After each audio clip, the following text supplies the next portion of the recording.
Baik, selamat pagi semuanya. Di hari ini, tanggal 19, ya. Jadi saya akan mencoba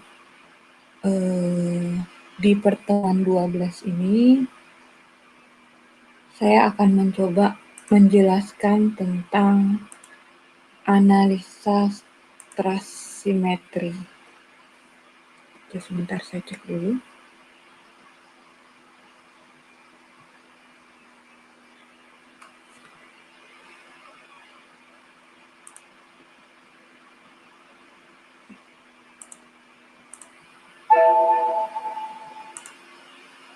Sudah ya berarti.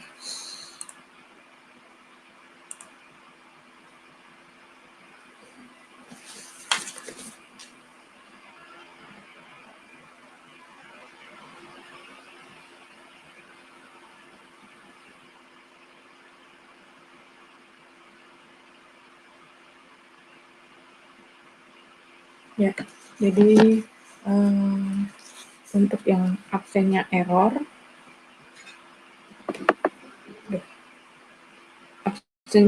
nanti saya lihat dari daftar hadir ya. Oke, ya. Nah, sekarang kalian perhatikan, saya akan menjelaskan tentang analisa trust simetri. Sebelumnya, saya juga ingin menyampaikan salah satu berita duka dari salah satu keluarga di Prodi Teknik Kelautan. Kalian sudah tahu sendiri di grup bahwa ayahanda dari Denny Fajar telah meninggal dunia pada hari ini. Saya selaku dosen dan juga beberapa dosen turut berduka cita ya, karena biar bagaimanapun Denny masih saat ini sedang menyelesaikan skripsi. Jadi kalau yang memang ada kesempatan buat kalian untuk bisa melayat, silakan. Lalu untuk memberikan sumbangsi, saya tadi coba menghubungi Farid, angkatan 2015, ya. Jadi kalian bisa coba kontak ke Farid nanti karena beliau yang akan menyerahkan sumbangsi ke Denny dan keluarganya. Baik, terima kasih. Mungkin itu aja yang bisa saya sampaikan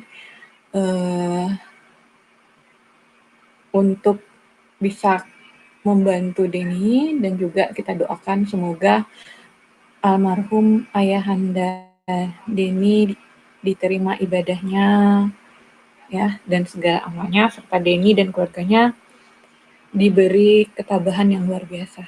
Oke.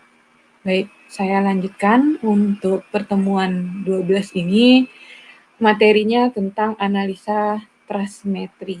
Jadi, di analisa trust simetri ini, kalian akan menggunakan sifat simetri untuk memperkecil suatu ukuran permasalahan.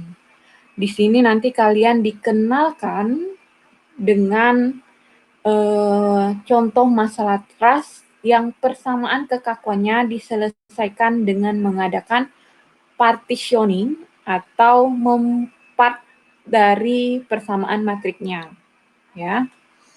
Jadi umumnya ini saya semoga ini cukup jelas ya. Jadi umumnya struktur simetri ini kalau dilihat di lapangan banyak dijumpai rata-rata simetri ya. Jadi dalam konteks pembahasan ini, struktur yang mempunyai bentuk seperti gambar di depan ini, kemudian dia punya ukuran, ada sifat-sifat materialnya, kemudian ada pembebanan, ada boundary condition-nya yang sama, ya.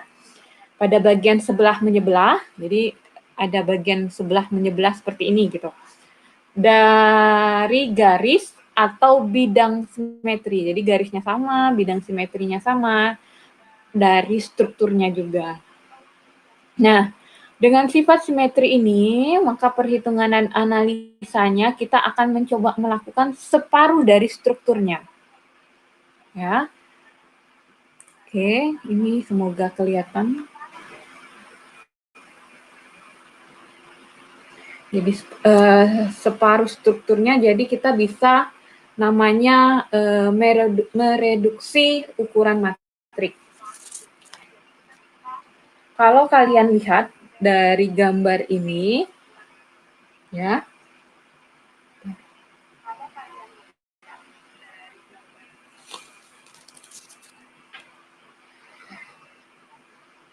ya, ada suatu struktur planar di samping, ya, berarti di gambar yang ini, yang di gambar ini struktur planar, dia di samping ini didiskretisasi menjadi 8 elemen. Kalian bisa lihat di sini sudah saya tulis, ada 1, kemudian 2, 3, 4, 5, 6, 7, dan 8. Jadi ini 8 elemen. Oke. Nah, dengan 5 not. 5 not berarti di sini 1, 2, 3, 4, dan 5. Ya. Lalu beban ke arah vertikal ke bawah ini, beban ke arah vertikal di bawah. Jadi di sini ada garis yang ke arah vertikal ke bawah ini diberikan sebesar 2P, ya. Oke. Pada not yang keempat. Not 1 dan 5, kalian lihat di sini, ini terdapat penjepit, penyanggap jepitnya. Artinya elemen 1, 2, 7, dan 8 ini mempunyai kekakuan aksial sebesar A dikali E akar 2. Ya. Oke. Untuk elemen 3, 4, dan 5, serta 6 yang di dalam ini mempunyai kekakuan aksial A dikali E. Oke. Nah, lalu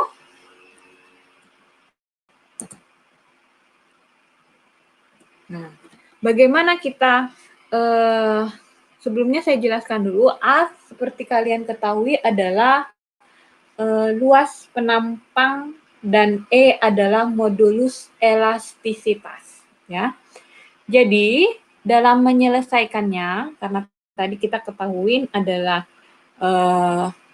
tumpuan yang simetris, maka dianggap D2X, D3X, dan D4X itu adalah 0. Ya. Jadi bagaimana kita mengetahui adanya struktur simetris? Jadi struktur yang tadi kalian lihat sebelumnya ini, ya. Ini adalah struktur simetris dengan bidang simetris melewati not 2, not 4, dan not 3. Ya. Saya ulangi. Struktur simetris dengan bidang simetris melewati 2, not 4, dan not 3. Karena apa? Karena bentuk dan tumpuan ukuran pembebanan di kedua pihak bidang simetris ini adalah sama. Jadi akibatnya tadi, makanya nilai simetris untuk tumpuan itu dianggap D2X sama dengan D3X sama dengan D4X sama dengan 0. Nah, orientasi dari masing-masing elemen ini kemudian ditabelkan. Kita buat tadi anggap dari elemen 1 sampai 5, ya.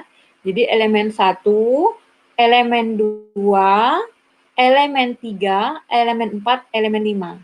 Nah, lalu bagaimana elemen 7, 6, dan 8? Ini tidak perlu kita hitung karena sudah simetris. Tadi sudah saya jelaskan sebelumnya, kita hanya menghitung rangka sebelahnya kalau dia simetris, ya.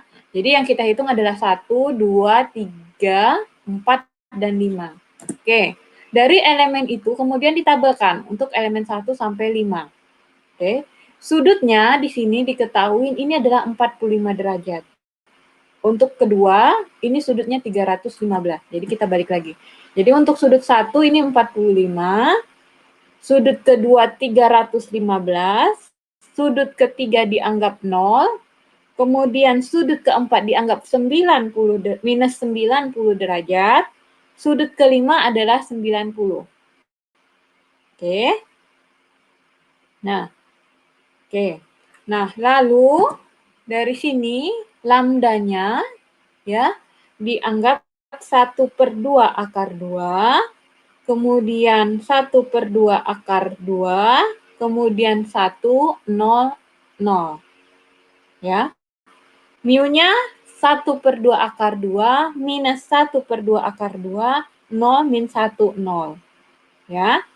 Oke. Lalu untuk mu pangkat 2, maka kita jumlahkan yang ini. Lambda pangkat 2, mu pangkat 2, dan lambda dikalikan mu. Jadi nilainya nanti ditabelkan. Lalu bagaimana mencari lambda dan mu? Ini kita lihat pada pertemuan sebelumnya. Oke. Nah, jadi didapatlah analisa sebelah elemennya dari elemen 1 sampai 5.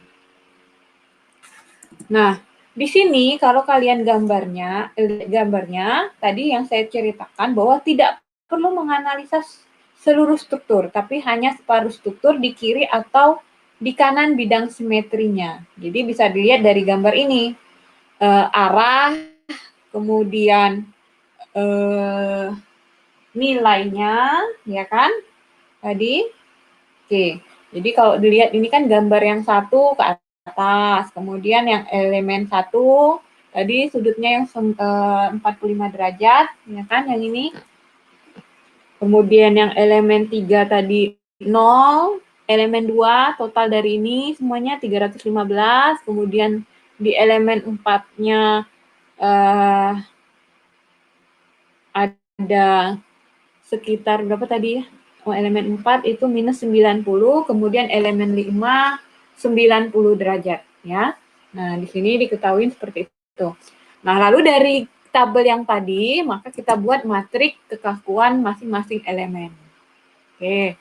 Untuk matrik kekakuan masing-masing elemen, kita menghitung dulu untuk elemen yang K1. K1 itu adalah akar 2E dikali A dibagi akar 2 dikali L. Ya, ini karena tidak kelihatan, saya coba escape dulu. Nah, oke, ini saya kecilkan. Oke, nah jadi di sini kalian bisa lihat. Saya besarkan dulu. Oke, untuk nilai K1-nya ya, masukkan nilai DX1, DX2, DY1, DX2, dan DY2 untuk K1 karena berlaku di 1 dan 2. Oke, dapat masukkan nilainya ya di DX1 semua, masukkan, DX2 juga dimasukkan, DY2, DY1. Oke, sama juga yang di sebelah kirinya. Oke, lalu untuk yang K2, ya, K2 sama. Akar 2E dikali A dibagi akar 2 dikali L, masukkan di not 1 dan di not 3. Oke, jadi dari DX1, DY1, DX3, DY3. Oke, nah ini adalah sebenarnya K3 di sini. Ini saya, ya. Ini adalah K3. Nah, untuk K3 berlaku di 1 dan 4. Jadi masukkan DX1, DY1, DX4, dan DY4. Jadi sama, dapat nilainya nanti, silakan dimasukkan. Nah, jadi di sini catatan yang harus kalian perhatikan adalah bahwa dari matrik kekakuan masing-masing elemen ini, untuk elemen 4 dan 5, ya tadi 4 dan 5 itu kan terletak yang di sebelah setengah dari nilai dari bentuk rangka simetrisnya, itu elemen 4 dan elemen 5 terletak pada sumbu simetri dari strukturnya. Jadi, harga yang dimasukkan dalam matriks kekakuan itu hanya separuh dari harga dalam daftar yang ini. Ya. Nah, selangkah selanjutnya, nanti kalian menggabungkan atau mengassemble matriks kekakuan elemen-elemen yang K1, K2, dan K3 ini menjadi satu matriks kekakuan struktur. Kalau kalian lihat di sini, dari 4 buah node, maka setiap node terdiri dari 2 DOF. Ya. Oke. Nah, dari 2 DOF. Untuk keseluruhan matriks kekakuannya, totalnya adalah karena 4 tadi, maka totalnya adalah 8 kali 8. Untuk mereduksi ukuran matriknya. Ini saya.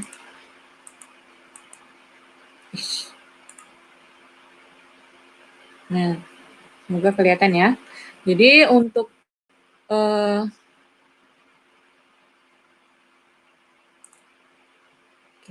saya lihatkan lagi. Jadi untuk keseluruhan matriks kekakuan globalnya kan tadi 8 kali 8. Dan dia cukup besar, jadi kalau mau perhitungan tanpa komputer, jadi harus diperhatikan not aktifnya saja. Oke, nah di sini DX1, DY1 dianggap 0, ujungnya tetap, kemudian yang DX2, DX3, DX4 dianggap 0 karena simetris. Maka nilainya adalah 0, 0 min P sama dengan E dikali A per L, masukkan nilainya tadi di DY2, DY3, dan DY4, ya kan? Di sini masukkan 0 min 1, kemudian hasilnya tadi 0, 1. Setengah ditambah setengah, min setengah, min setengah, min setengah, dan 1 terhadap DY2, DY3, dan DY4. Oke. Nah, elemen non-zero dari matriks kekakuan global ini memuat DY2, DY3, dan DY4. Artinya, yang berlaku adalah matriks ukuran 3 kali 3. Oke, saya ulangi DY2, DY3, dan DY4 ya. Nah, jadi persamaan kesetimbangannya bisa kalian lihat di persamaan A ini. Nah, saya gunakan garis merah itu untuk memisahkan elemen matriks di atas. Jadi kita mulai melakukan yang namanya partitioning atau mempartnya atau membaginya. Jadi persamaan A yang ini kalau kita buat jadi tadi 0 min P, ya kan? Kemudian K11, K12, K21, dan K22 dikalikan dianggap DX1 dan D1 dan D2. Ya, yang ini. Oke, kalau nggak kelihatan lagi, kita coba ini. Nah, jadi ini persamaan A-nya yang tadi. Saya besarkan dulu.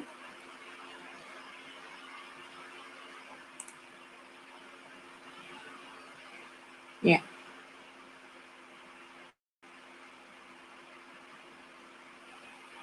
Nah, 0 min P, K11, K12, K21, dan K22 dikali D1 dan D2. Lalu perkalian submatriknya, kalau dari persamaan yang A ini, maka didapatlah K11 dikalikan D1, K12 dikalikan D2 dianggap 0. Ya kan? Lalu, saya besarkan lagi. Lalu K21 dikalikan D1 dan K22 dikalikan D2 didapat minus P. Masukkan nih nilainya. K11 itu adalah E kali A per L 1001 dikali D1-nya adalah DY2 dan DY3 ditambah K12 adalah E1 dikali A per dibagi L minus setengah dan minus setengah ya untuk D2-nya. Kemudian DY4 ya sama dengan 00. Jadi didapatlah hasilnya adalah DY2 dikurang setengah dari DY4 sama dengan 0. DY3 dikurang setengah dari DY4 sama dengan 0. Artinya di sini DY2 ini nilainya sama dengan DY3. Oke. Nah, lalu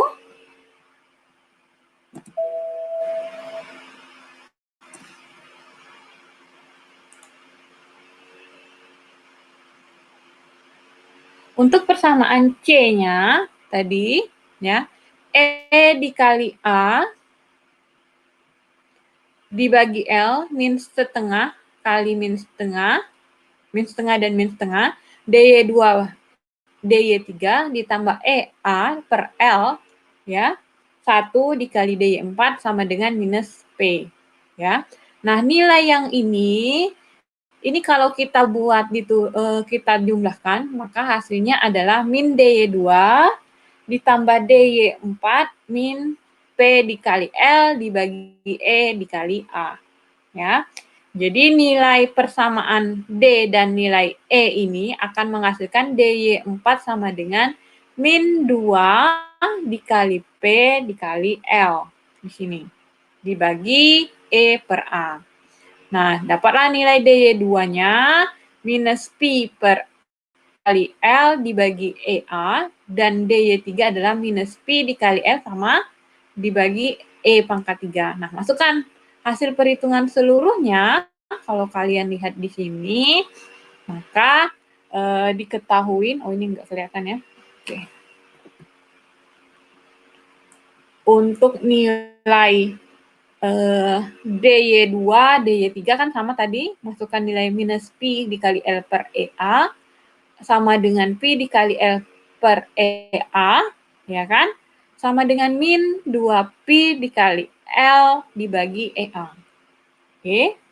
Nah, ini kalau didapat nilainya. Nah, sekarang kalau misalnya saya masukkan nilainya P, ya.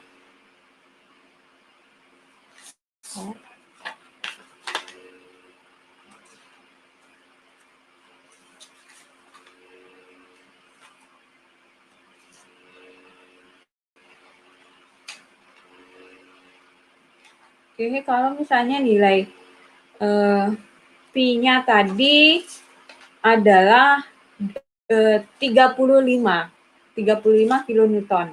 Oke. Oke. Lalu untuk L-nya ya. Oke, saya buat di sini mungkin lebih enak ya.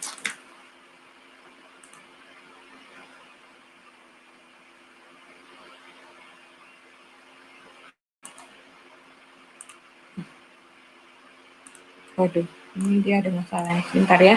Dia lagi auto recovery.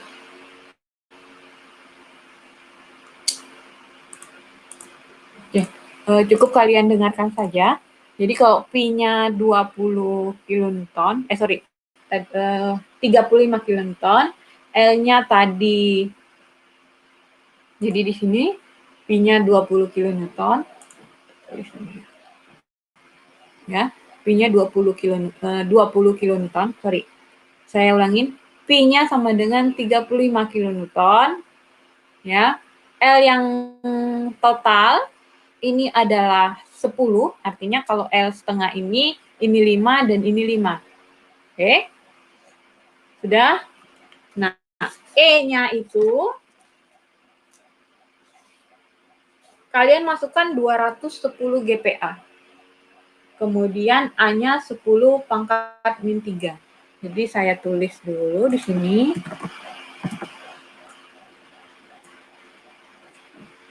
Ya.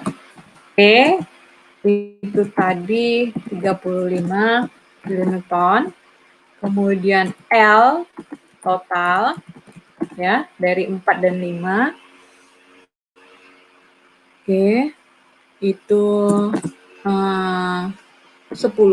Jadi kalau L di sini, L yang 4 berarti 5, L yang di 5 ini berarti 5 juga nilainya kan. L total ini dari 4 dan 5 ya. Oke. Lalu tadi nilai E-nya itu sama dengan 210 DPA nilai A-nya sama dengan 10. Oke. Ini nggak bisa pakai ini ya.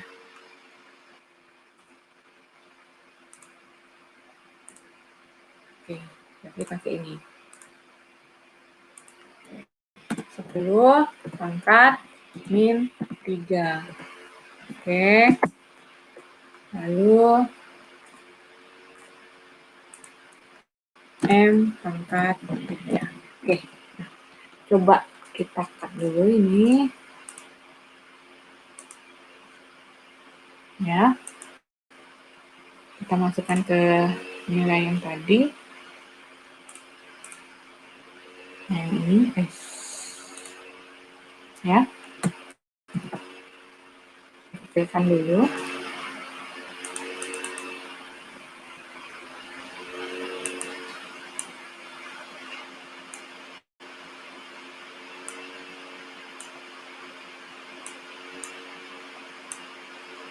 Nah, jika kalian masukkan nilai ini, berapa nilai DY2, DY3, dan DY4?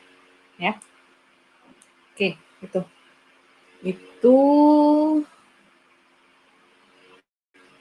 silakan dihitung dulu di live chat-nya. Kelihatan nggak? Nggak kelihatannya. Oke, saya letakkan di sini saja ya. Ini perlu saya masukkan. Ya.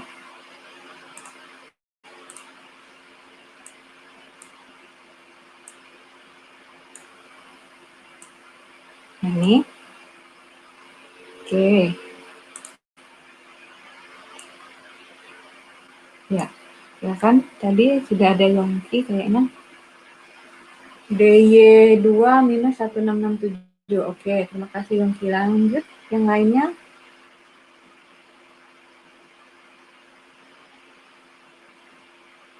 Ya, silakan. Yang untuk DY, oke, DY2, DY3 sama ya berarti. Nah, sekarang tinggal DY4.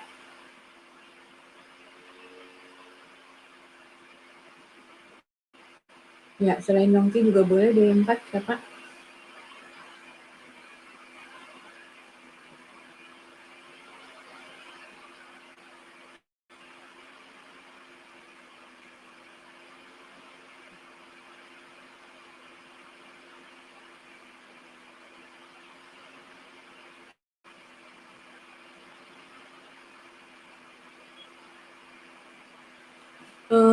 Rian, tolong hubungin Yuda ya. Kamu kan ketua angkatan 2018.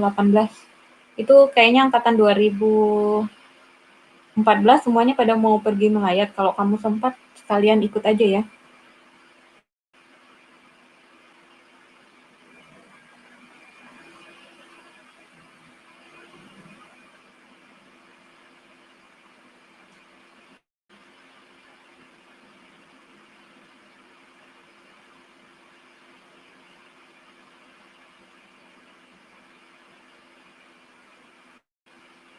Ya.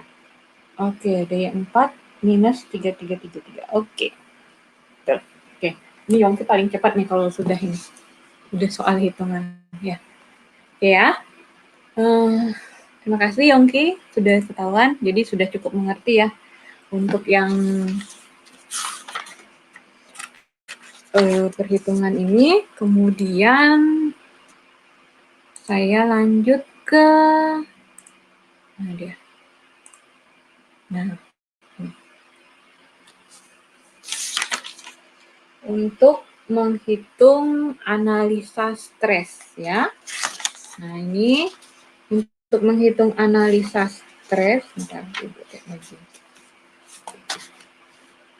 jadi mana di atasnya ada nih. Nah, langkah selanjutnya, oke, saya coba lihat kelihatan nggak di kalian.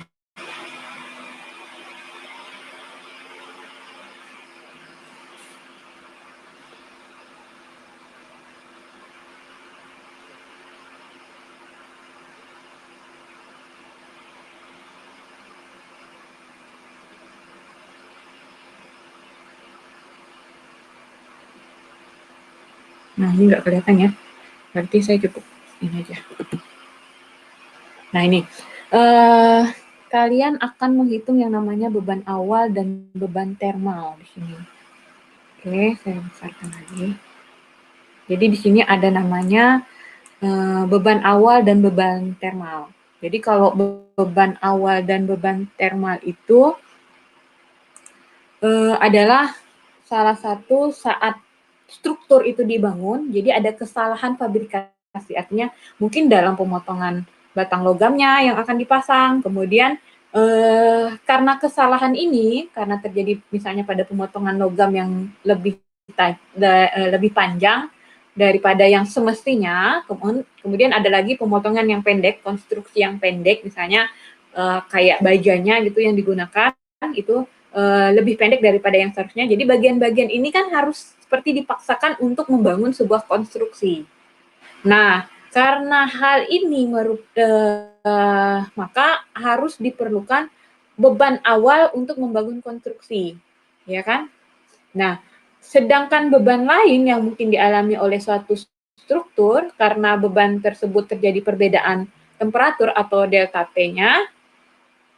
Jadi kedua beban itu tuh akan selalu menjadi salah satu prioritas dalam pembahasan ini. Jadi ini yang dinamakan analisa stres yang dilakukan pada penemuan permasalahan-permasalahan tersebut. Oke. Nah, tadi ada beban awal dan beban termal. Jadi analisa stres umumnya biasa dilakukan dengan 2 tahap. Nah, langkah pertama ini kalian harus mengasumsikan bahwa semua not yang berada pada posisi yang telah ditentukan itu tidak terjadi kesalahan pemotongan. Benar berarti tidak ada terjadi kesalahan-kesalahan.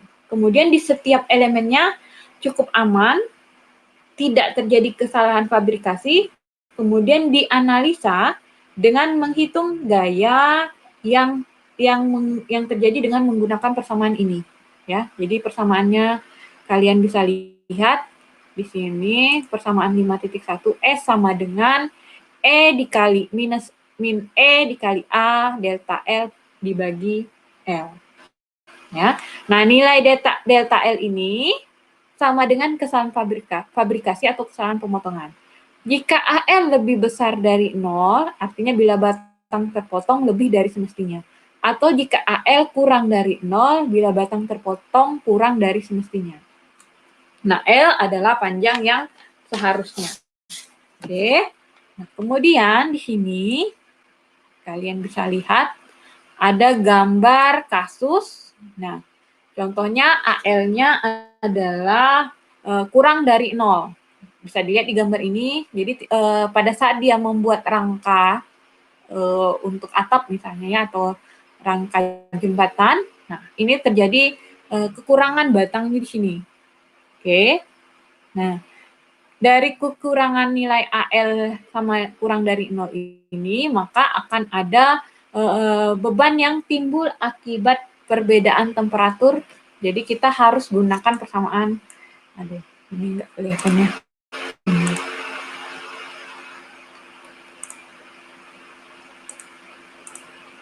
Nah, jadi kalian gunakan persamaan yang ini. S sama dengan ya minus min E dikali A lambda dikali delta T. Nah, lambda sendiri alpha sendiri adalah koefisien ekspansi termal atau strain per derajat. Delta T adalah perbedaan temperatur. Delta T lebih besar dari 0 jika temperaturnya membesar. Oke. Nah, kemudian di sini dalam elemen yang tadi gambar di persamaan 5.2, maka besarnya gaya yang terjadi akibat kesalahan fabrikasi dan terjadinya perbedaan temperatur itu harus kita buat dulu gambar grafiknya supaya memudahkan. Kalian bisa lihat di sini ya.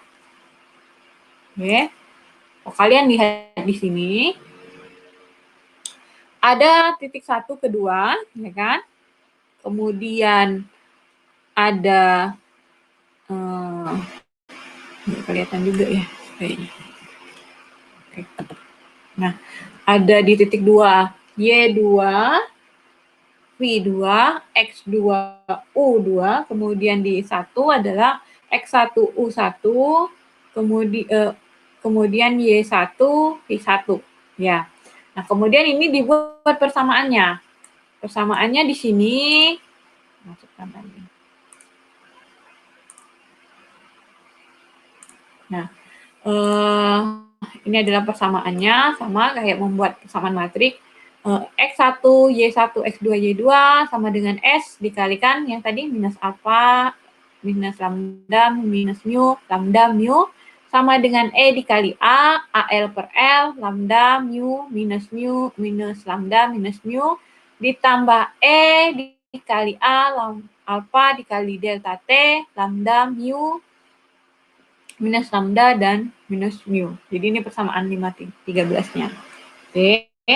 Nah, sudah dapat dari persamaan ini, jadi 5/3 ini adalah persamaan yang menunjukkan bahwa jika pemotongan batang melebihi dari panjang semestinya, maka akan terjadi kenaikan temperatur. Maka pada not 1, baik X dan Y-nya ini berharga positif, kalau di not 2 berharga negatif. Oke.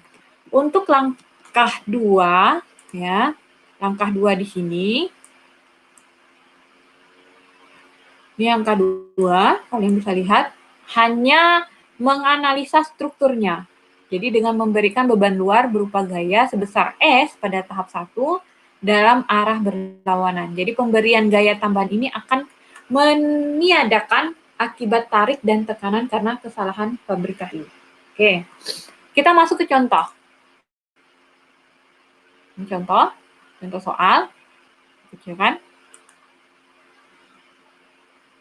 Ya, ini adalah contoh soal. Kalau kalian lihat bahwa di sini ada struktur di atas terdiri dari 3 elemen, ya, elemen bar truss. Nah, seluruh elemen ini memiliki kekakuan aksial E dikali A yang sama. Kemudian terjadi perbedaan temperatur pada batang 1 dan 2 di sini. Jadi di mana sini ada bertambah nilai delta T-nya. Lalu kalian harus menghitung displacement dari not 1 dan gaya aksial pada ketiga elemen akibat perubahan suhu yang terjadi. Oke. Nah, bagaimana kalian menyelesaikannya? Oke. Maka yang pertama adalah melakukan tahap analisa. Tahap analisa di mana? Untuk tahap 1, ya, karena suhu tadi kan bertambah, atau delta T-nya itu lebih besar dari 0, ya.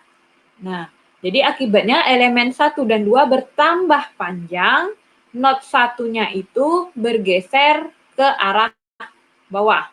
Saya ulangin yang ini, di gambar yang ini, ya. Di sini delta T-nya kan lebih besar dari 0. Jadi elemen 1 dan 2 ini bertambah panjang, not 1-nya yang di sini ini tergeser ke bawah sini. Oke. Nah, jadi untuk mengembalikan not 1 ke posisi yang di sini, maka harus ada gaya kompresi. Gaya kompresinya adalah nilainya, kalian bisa lihat ini. S aksen 1, 2 sama dengan minus E dikali A lambda dikali T, delta T. Jadi ini menyatakan kompresi.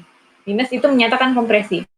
Lalu yang untuk S aksen 1, 3 sama dengan S aksen 1, 4. Itu simetri. Nah, bagaimana mengembalikan gaya not 1-nya? Maka kalau kalian lihat, X1-nya itu nilainya adalah S aksen 1, 2, itu sama dengan min cos 135 derajat. Atau sama dengan nilai tadi, min E A lambda delta T, ya, alfa dikali delta T dibagi akar 2. Ini yang ini. Lalu Y1 adalah S1, S aksen 1, 2, sama dengan minus sin 135, ini sama, tapi tidak ada minusnya, E dikali alfa delta T dibagi akar 2. Oke, dapat. Nah, untuk tahap A, masukkan nilai yang elemen tadi. Jadi X1, Y1, X2, Y2 dikali E dikali A delta L per L, masukkan nilai yang ini, ya, matrik kekakuannya, ini kurang lebih sama. Maka dikalikan U1 V1, U2 V2. Jadi perhatikan, kalau kita lihat not yang aktif di sini hanya not 1. Jadi matrik kekakuan masing-masing elemen ini semuanya hanya menyangkut di not 1. Nah, kita hitung nih, elemen 1 kan tadi delta T-nya adalah 135, alfanya adalah minus 12 V kuadrat, alfa kuadratnya adalah 1,5, mu-nya adalah 1,5 dikali V kuadrat, ya. Bentar. Lambda, oke, setengah, oke, ini sama. Kemudian mu kuadrat 2,5, lambda dikali mu sama dengan minus setengah. Jadi masukkan nilainya ke dalam ini, matrik kekakuannya, hasilnya adalah K1 ini. Oke, lalu elemen 2 di sini, ya, di sini adalah nilainya adalah lambda ininya 90 derajat, ya, tetanya, lambdanya 0, theta kuadratnya 0, mu-nya 1, kemudian mu kuadrat 2-nya 1, dan alfa dikali mu sama dengan 0. Jadi dapatlah nilainya, masukkan lagi keduanya. Nah, ini untuk elemen 3. Nah, alfanya adalah 45. Ya, lambdanya minus 1/2. Minus 1/2 V kuadrat. Ya.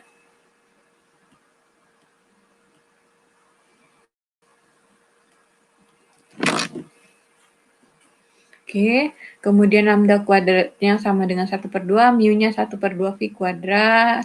Kemudian mu kuadrat sama dengan 1/2, lambda dikali mu sama dengan 1/2. Jadi didapatlah nilai K3-nya.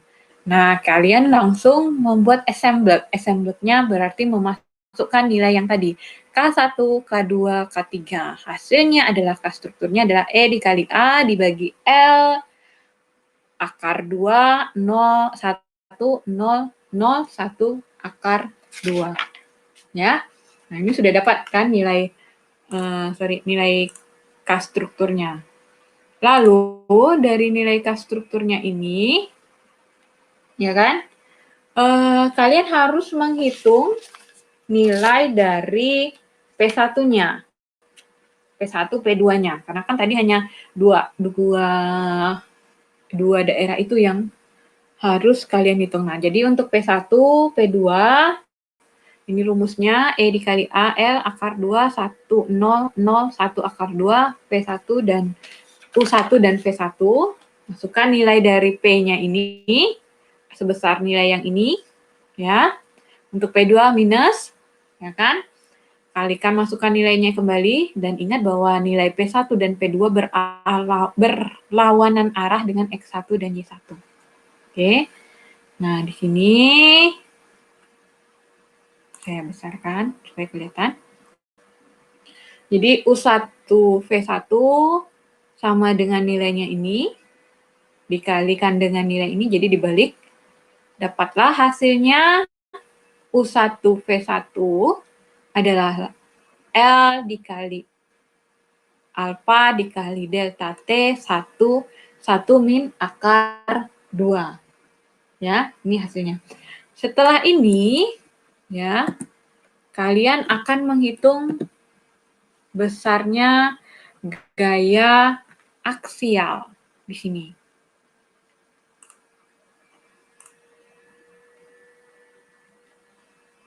Nah, gaya aksial akibat displacement tersebut.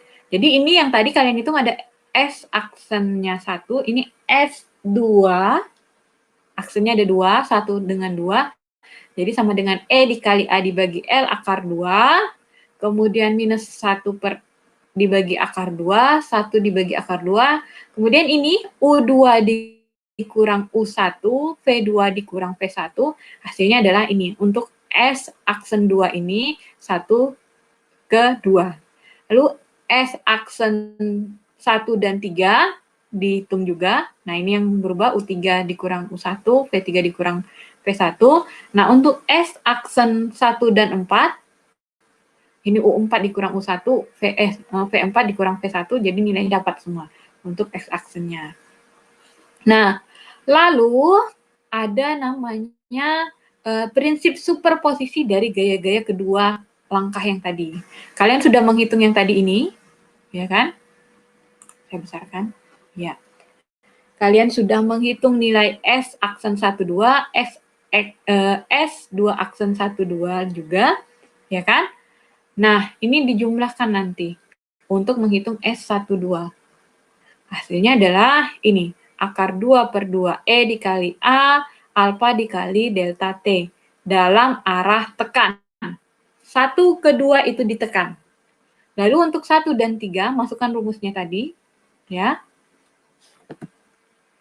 Nih, 1 dan 3, S aksen 13, S2 aksen 13, hasilnya adalah akar 2 minus 1, ya, E dikali A, alfa dikali delta T. 1 ke 3 itu ditarik. Jadi 1 ke 2 ditekan, 1 ke 3 ditarik, nah 1 ke 4 itu kembali ditekan. Dengan rumus yang didapatkan tadi, hasilnya adalah 2 minus akar 2 per 2, E dikali A, alfa dikali delta T. Nah, jadi dapatlah nanti bagaimana prinsipnya dalam menyambungkan yang tadi, yang kekurangan dari nilai delta L kurang dari 0. Jadi prinsipnya hanya mendapatkan gaya tekan, gaya tarik, dan gaya tekan, tapi sebelumnya kalian hitung dulu dengan nilai yang ini. Oke? Nah, jadi itulah materi untuk analisa trust simetri pada hari ini. Baik, nah untuk lebih lanjutnya saya coba besarkan lagi jadi kelihatan untuk yang nilainya. Atau ini saya geser. Iya. Bentar, kelihatan nggak untuk S14-nya? Nah, oke, jadi itu rumusnya ya. Untuk menghitung kalau ada kekurangan atau kelebihan dari rumus yang tadi. Baik, saya rasa sampai di sini dulu materi saya. Kemudian untuk pertemuan minggu depan, itu saya hanya kasih bahan ke kalian. Jadi ini sudah pertemuan ke-12. Kita masih ada pertemuan 13, 14, dan 15. Masih ada 3 pertemuan. Nah, 3 pertemuan ini mulai hari minggu depan, saya akan memberi bahan ke kalian. Kalian buat PPT. Oke? Dan tiap materi, jangan lupa dibuat contoh soalnya. Jadi kayak saya tadi, misalnya yang materi tadi, nah ini, contohnya kan, publikasi jika AL kurang dari 0. Nah, ini kalian harus buat contoh soalnya seperti apa. Kan? Dari ini. Oke. Nah, kemudian, jadi materinya nanti saya berikan sedikit-sedikit, karena materi untuk yang bab 6-nya ini lumayan banyak juga. Ya, jadi nanti saya berikan materinya, tinggal kalian buat dalam PPT-nya. Jadi minggu depan, misalnya saya kasih bahannya, kalian buat PPT-nya, kirim di Google Classroom. Oke? Baik, jangan lupa contoh soalnya juga. Nanti untuk materi saya buat dalam scanan ya. Jadi silahkan kalian buat PPT seperti yang saya pernah ajarkan. Jadi kalian yang akan mencoba menceritakan tentang materi yang saya berikan dalam bentuk PPT. Ingat, jangan di screenshot untuk rumusnya. Saya aja mengajarkan kalian untuk rumusnya ini saya buat dalam equation ya. Apalagi nanti kalian juga sama nih kayak yang kayak gini-gini nih. Gambar kalau bisa dibuat juga. Kemudian yang ini matrik kalau bisa dibuat juga seperti ini. Ya. Oke, terima kasih. Untuk materi hari ini saya ucapkan selamat pagi. Assalamualaikum warahmatullahi wabarakatuh.